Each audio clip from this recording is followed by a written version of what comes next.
Allora, approfittiamo ancora della presenza qua del dottor Canestrelli,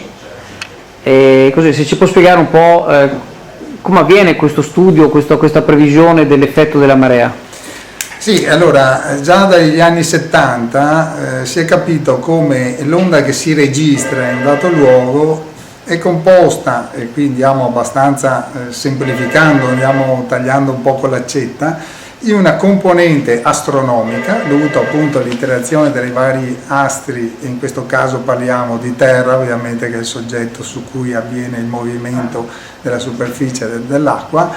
a Luna, che sappiamo tutti che influenza molto, ha una notevole influenza sulla marea, e aggiungiamo anche il Sole, che molto più grande della Luna però molto lontano, anche ha la sua influenza, diciamo, tanto per dare un ordine di grandezza, circa metà di quello che influisce la Luna. Queste posizioni reciproche rispetto alla Terra fanno sì che ci sono dei fenomeni di trasporto delle masse d'acqua verso una data parte della Terra o dall'altra parte, a seconda appunto di queste posizioni reciproche. Abbiamo così la fase sigiziale, luna nuova, luna piena, oppure il primo quarto, l'ultimo quarto di luna, le cosiddette quadrature. Ecco, questa sarebbe la parte astronomica, noi la chiamiamo la componente astronomica, che possiamo calcolare con delle formule ed è nota anche con anticipi di anni, se si vuole, cioè ormai abbiamo in mano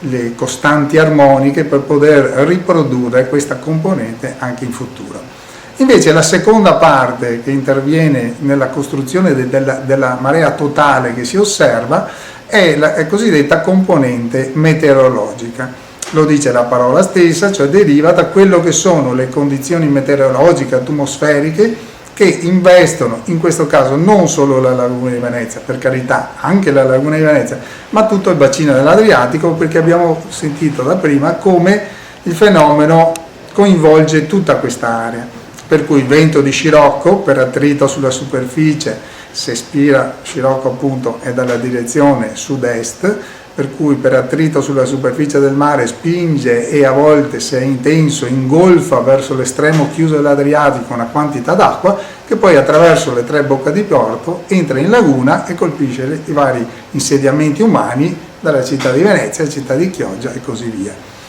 Ecco, questa spinta di scirocco, unitamente a una depressione, cioè un abbassamento della pressione atmosferica, cioè il formarsi di basse pressioni, saccature sull'area dell'Alto Tirreno e quindi sul percorso italiano e quindi sull'Adriatico, porta a una conseguenza di una sovrapposizione tra marea astronomica a questo contributo meteorologico. Questo contributo meteorologico, a differenza di quello astronomico, che è calcolabile, è bello, preciso, diciamo preciso, sinuato, sono delle curve semplici, quando conosciamo l'ampiezza e il periodo noi lo ricostruiamo, basta sommare queste 7-8 componenti astronomiche e otteniamo l'astronomica componente intera. Mentre per la meteorologia abbiamo provato a filtrare in varie nature, abbiamo visto sì che ci sono delle sesse, che ci sono delle oscillazioni di vari... Cosa sono le sesse, scusi? Ecco, le sesse sono delle oscillazioni del mare Adriatico che l'acqua compie. La particolarità è su quella longitudinale, che è la principale, ha un periodo di 21-22 ore e di solito avviene soprattutto dopo il primo storm, dopo la prima bufera, e è praticamente quello che fa riequilibrare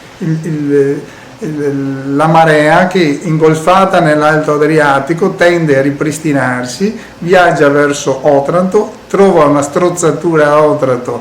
una parte si diffonde nel Mediterraneo e una parte viene rimbalzata verso l'alto, e c'è praticamente questa oscillazione dall'alto al basso dell'Adriatico con uno smorzamento ogni periodo, ogni 21-22 ore c'è uno smorzamento. Il primo smorzamento di solito è il più elevato, che va sul 40% circa, e poi un 20-30% nei cicli successivi.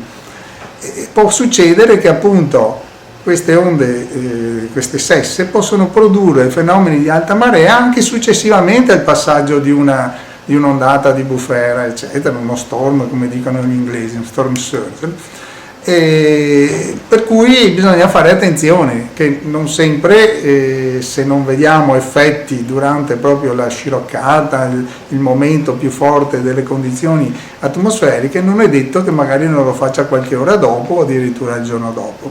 Però torniamo alla componente meteorologica, che per noi comprende anche le sesse.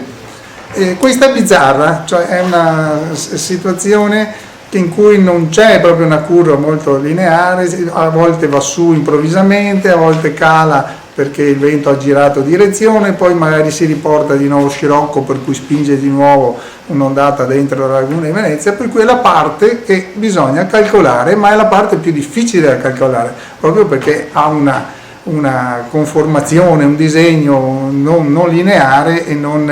non chiaro da riprodurre con una formula ben precisa. I modelli servono appunto a questo, a calcolare questa seconda parte, questa componente meteorologica che è difficile da prevedere. E qui,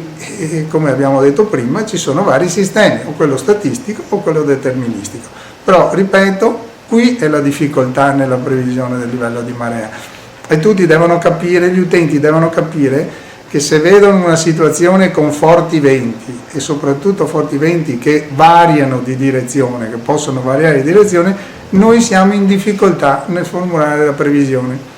perché l'importante sarebbe sì, il vento può starci anche forte, ma che abbia una direzione ben precisa e che non la cambi. L'evento tra il 31 e l'1 novembre ci ha permesso appunto di avere un'ottima previsione anche per la città di Chioggia, proprio perché appunto il vento è rimasto sempre dal primo quadrante e non si è mai spostato, anche se molto intenso, a noi va bene. Grazie dottore. Grazie a lei.